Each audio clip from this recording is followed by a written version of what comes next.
કેવી રીતે બની શકો? કારણ કે તમે તમારી માતા સમાન છો.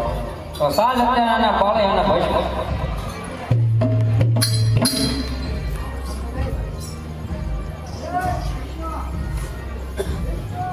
તો સાલ અત્યારે આ પિંડ માટે હું વિષ્ણુનો પ્રગટ કરું.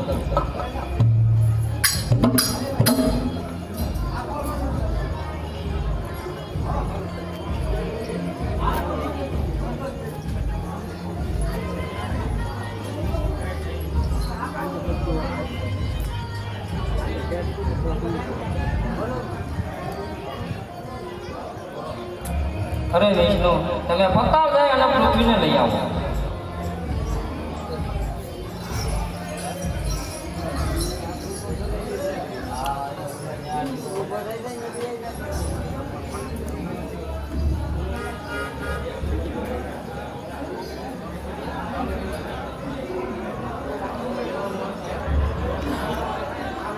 અરે પૃથ્વી, હું તને લેવા આવ્યો. અરે તમે કોણ છો? હું વિષ્ણુ. હું તમને નથી ઓળખતો. હું તમારી સાથે નહીં આવું.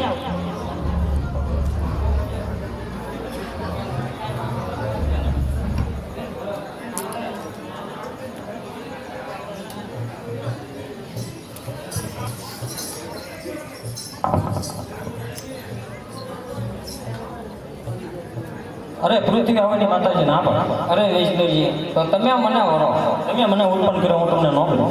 તો જાઓ અત્યારે તમને પણ બાળીને ભસ્મ કરી નાખો.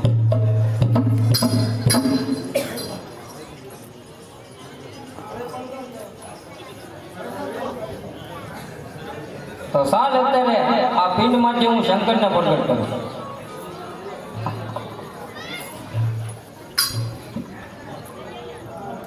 અરે અત્યારે મને શા માટે બોલ્યા? અરે તમે પતાળ જાય અને પૃથ્વીને લઈ આવો. બહુ સરસ.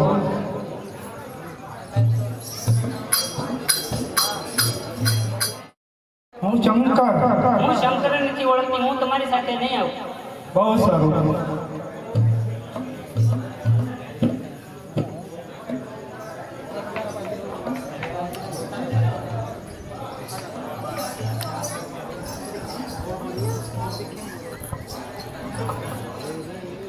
અરે માતાજી, પૃથ્વી તો આવવાની ના પાડી.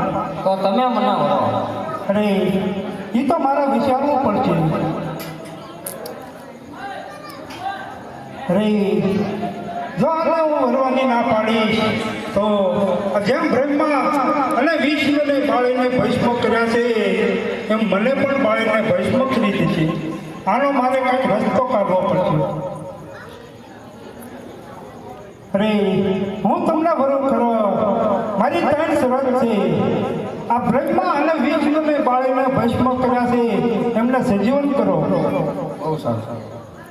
બીજી શરત, અહીંયા અગ્નિ પ્રગટ કરી 108 વખત પસાર થાઓ. અને ત્રીજી શરત, તમે પૃથ્વીને લઈ આવો. બહુ સારું.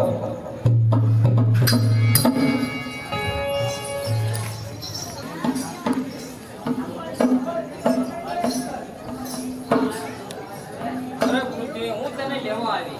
અરે તમે કોણ છો? હું તમને નથી ઓળખતો. હું આદ્ય શક્તિ. કઈ આज्ञा છે?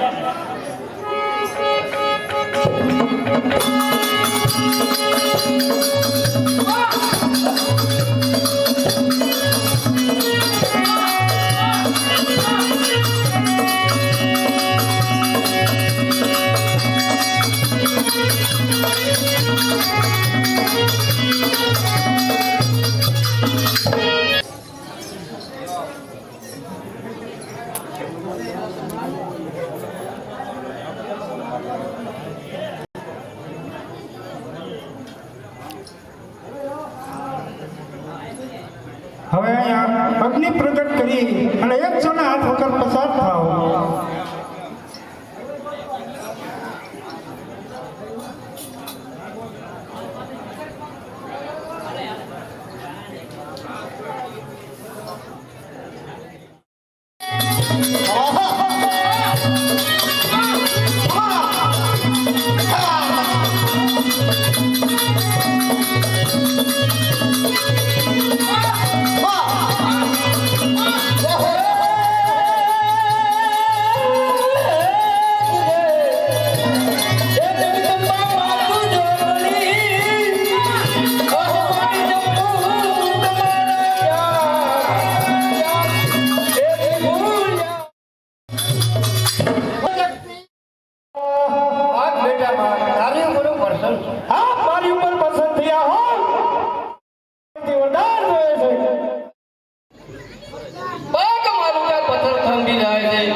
મારા પિતા રીંગનું એ લેવું છે. લાવ અત્યારે બ્રહ્માજીને બોલાવું. અહીંયા તપ કરું. ઓમ બ્રહ્માય નમઃ. ઓમ બ્રહ્માય નમઃ. ઓમ બ્રહ્માય નમઃ.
I